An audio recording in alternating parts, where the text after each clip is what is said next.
Any moment now. My friends, 'tis good to see you again.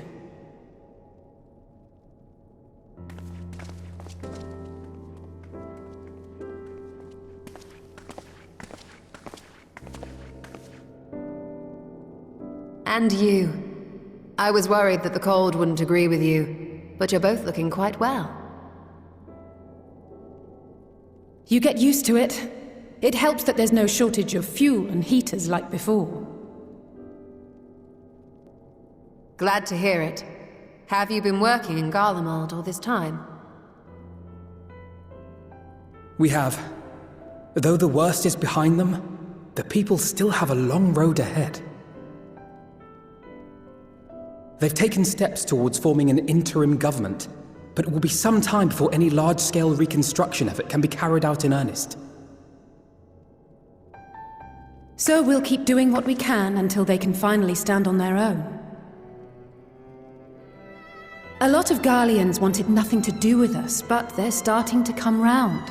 Slowly, but surely.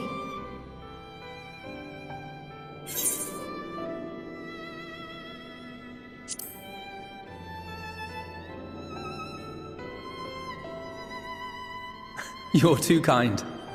But it's thanks to the cooperation of like-minded souls that we've been able to make any progress.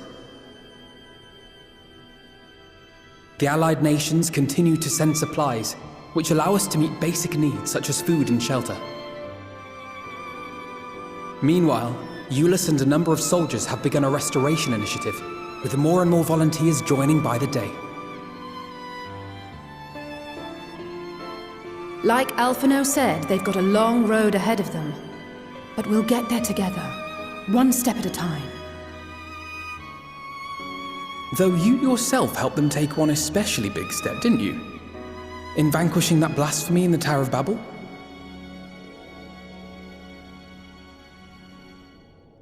Thank you.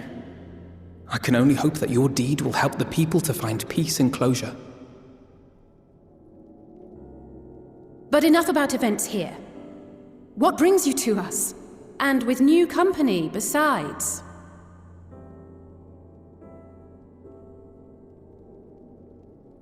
This may take rather a long time to explain, but bear with me.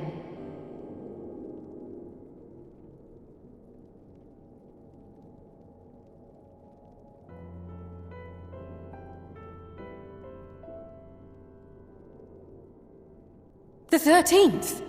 After traveling to the edge of existence, I thought you'd keep your escapades closer to home for a while. But I suppose there's no stopping you. Not that I'm one to talk, of course. The heart of an adventurer cannot be denied.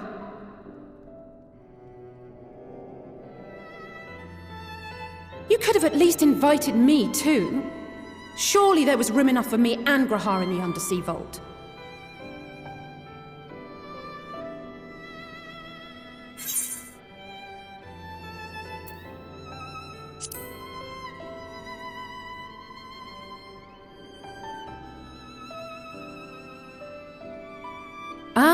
I know. I only meant to tease. Mostly.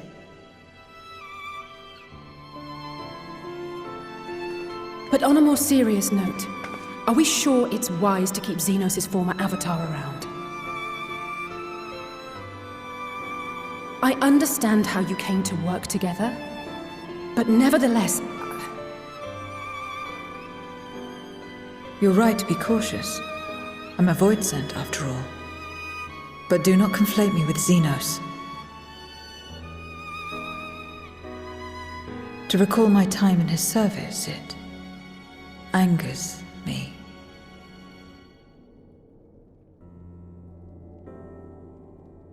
Is that so? I think we'll get along just fine, you and I.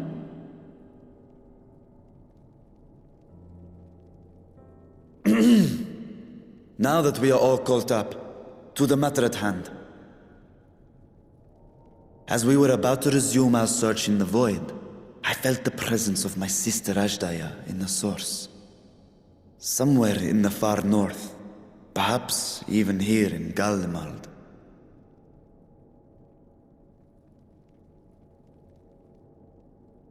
If you have seen or heard anything out of the ordinary, I must know.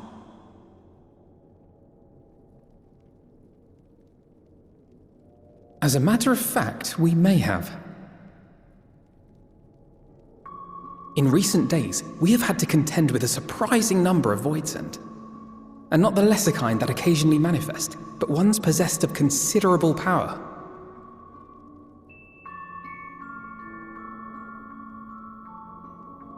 You think they might have been summoned? By whom? We're not sure. But as Euless reminded us, practitioners of a certain traditional Garlean art rely upon Void-sent servants. The very same I believe you have mastered. While there are no known Reapers left in Garlemald, we can't rule out the possibility that some are working in secret. To summon not one, but several powerful Voidsent is no small feat. But if Ashdaya was indeed called from the Void... Then it is likely the same party is responsible. Alternatively, the etheric confluence at the Tower of Babel may have triggered an expansion of natural fissures one could use to cross over. But I think that improbable, if not impossible. Then we must assume these events have indeed been orchestrated. Well, summoned or no, we've been trying to track them to their origin. It's the mountains to the east, we think. Can you guide us there? I would, but the terrain is too difficult to traverse on foot, nor is flying an option due to the winds. Too much ground to cover in any case. Is there no way to narrow it down? There is one place we thought to look first. An isolated village rumored to have once been home to a Reaper order. That would indeed make an excellent start, though the question of how to get there remains. Euless may be of assistance. Let us return to Camp Broken Glass and consult him.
What was it you wished to talk about?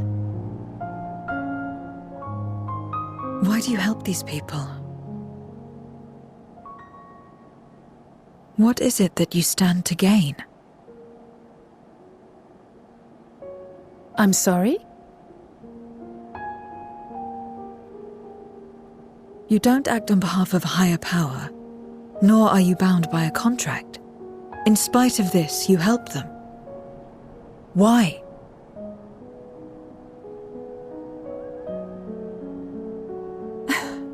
And there I thought it was something serious.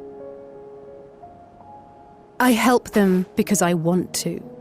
Because it's the right thing to do. But what do you stand to gain? You didn't answer the question. Didn't I? I followed my heart. What I got out of it came after. Was there anything else? If not, let's keep moving. Right.